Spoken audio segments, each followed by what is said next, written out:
Isang dating Miss Universe, isang beauty queen at artista na minahal ng milyon-milyong Pilipino. Ngunit noong 2019, ginulat ni Dayanara Torres ang lahat ng mabunyag na mayroon siyang stage 3 melanoma, isang mapanganib na uri ng skin cancer na kumalat na sa kanyang mga lymph nodes. Paano nga ba napunta sa puntong ito ang dating sweetheart ng Pilipinas? At paano nagsimula ang kanyang paglalakbay mula sa simpleng dalaga sa Puerto Rico hanggang sa pagiging isa sa pinakatanyag na personalidad sa mundo? Ito ang kwento ni Dayanara Torres. Ipinanganak si Dayanara Torres Delgado noong October 28, 1974 sa Puerto Rico at lumaki sa bayan ng Toa Alta. Hindi siya lumaki na nangangarap maging beauty queen o artista. Sa katunayan, nais niyang maging dentista at magkaroon ng simpleng profesional na buhay. Ngunit nagbago ang lahat nang madiskubre siya ng mga talent scout habang naglalakad sa isang plaza noong siya ay teenager pa lamang. Mula roon ay nagsimula ang isang paglalakbay na hindi niya inaasahang magdadala sa kanya sa pandaigdigang entablado. Hindi nagtagal, sumali siya sa iba't ibang beauty pageants at unti-unting nakilala sa Puerto Rico.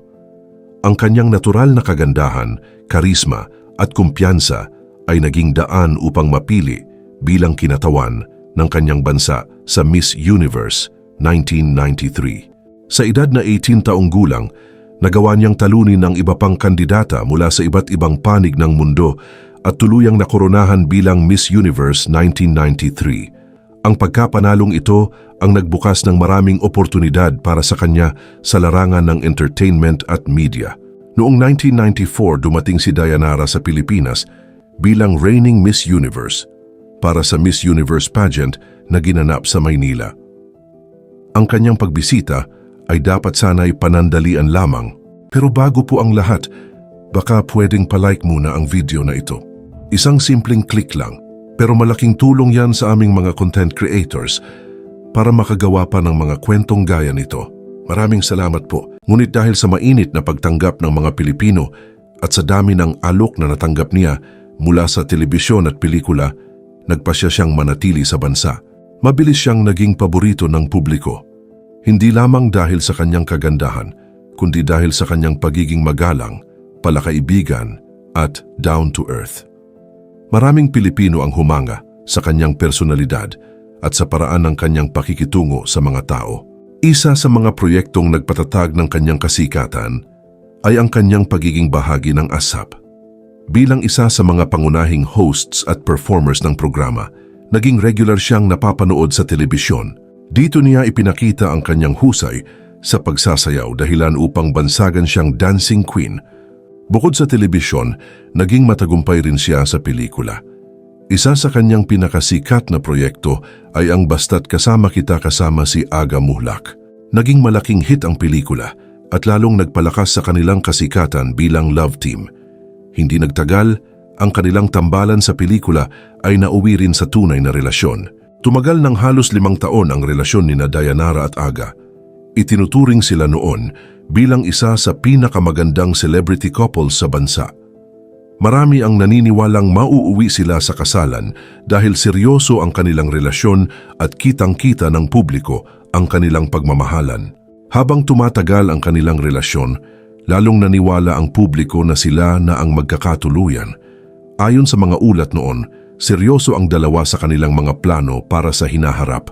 May mga kwento pang lumabas na ang bahay na itinayo ni Aga Muhlak sa Ayala, Alabang ay inaasahang magiging tahanan nila ni Dayanara kapag sila ay nagpakasal.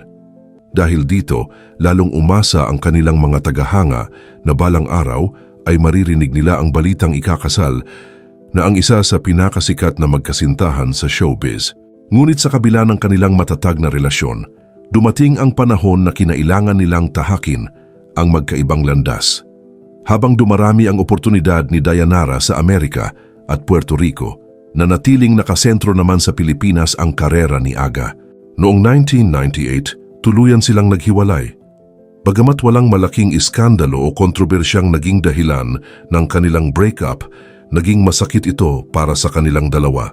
Hanggang ngayon marami pa ring tagahanga ang nanghihinayang sa hindi natuloy na pag-iibigan ni Aga at Dayanara. Para sa marami, isa sila sa mga pinakamagandang love stories sa kasaysayan ng Philippine showbiz at isa sa mga relasyong pinaka-inaabangan noon na mauwi sana sa kasalan. Sa loob lamang ng ilang taon, naging isa siya sa pinakamalalaking bituin sa Philippine showbiz. Mas lalo rin siyang minahal ng mga Pilipino dahil sa pagsisikap niyang matuto ng Tagalog at makisalamuha sa kanyang mga tagahanga, dahilan upang ituring siyang parang sariling artista ng bansa. Noong 1998, nagpasya siyang umalis ng Pilipinas upang ituloy ang mga oportunidad na naghihintay sa kanya sa Amerika at Puerto Rico. Bagamat nalungkot ang kanyang mga tagahanga, naiintindihan ng marami na kailangan niyang tahakin ang panibagong yugto ng kanyang karera. Noong year 2000, ikinasal siya sa sikat na Latin singer na si Marc Anthony. Nagkaroon sila ng 2 anak na lalaki na sina Christian Marcus Muñiz at Ryan Adrian Muñiz. Sa loob ng ilang taon, isa sila sa pinakasikat na celebrity couples sa Latin entertainment industry. Ngunit tulad ng marami pang relasyon sa showbiz, hindi rin nagtagal ang kanilang pagsasama. Noong 2004, tuluyan silang nag-divorce. Pagkatapos ng kanilang paghihiwalay, muling nagpakasal si Marc Anthony kay Jennifer Lopez at nagkaroon sila ng kambal na anak bago rin naghiwalay makalipas ang ilang taon. Sa kabila ng mga personal na pagsubok, nagpatuloy si Dayanara sa kanyang karera bilang television host, modelo, actress at media personality. Naging aktibo siya sa iba't ibang programa sa Estados Unidos at Latin America at nanatiling isa sa mga kilalang personalidad sa Hispanic entertainment industry. Ngunit noong 2019, dumating ang pinakamalaking pagsubok sa kanyang buhay. Sa loob ng halos 7 taon, may napapansin siyang nunal sa likod ng kanyang tuhod. Dahil hindi ito masyadong nakikita at hindi niya inakalang seryoso ito, hindi niya agad ito ipinatingin sa doktor. Ngunit habang lumilipas ang panahon, nagbago ang anyo nito at unti-unting lumaki. Nang tuluyan niya itong ipasuri, natuklasan ng mga doktor na mayroon siyang melanoma, isa sa pinakamapanganib na uri ng skin cancer. Mas masakit pa rito, umabot na ang sakit sa stage 3 at kumalat na sa kanyang mga lymph nodes. Isang napakalaking dagok ito para kay Dayanara at sa kanyang pamilya. Kinailangan niyang sumailalim sa operasyon at mahabang gamutan kabilang ang immunotherapy. Dumaan siya sa matinding emosyonal at pisikal na pagsubok habang nilalabanan ang sakit. Sa kabila ng lahat ng ito, hindi siya nawalan ng pag-asa. Naging inspirasyon niya ang kanyang mga anak at ang suporta ng kanyang pamilya, mga kaibigan at mga tagahanga mula sa iba't ibang panig ng mundo. Matapos ang mahigit 1 taon ng paggamot, natapos niya ang kanyang immunotherapy treatment at kalaunan ay nakatanggap ng magandang balita. Idineklara siyang cancer-free, isang tagumpay na ipinagdiwang hindi lamang ng kanyang pamilya kundi maging ng kanyang mga tagahanga sa buong mundo. Mula noon, naging aktibo siya sa pagpapalaganap ng kamalayan tungkol sa skin cancer.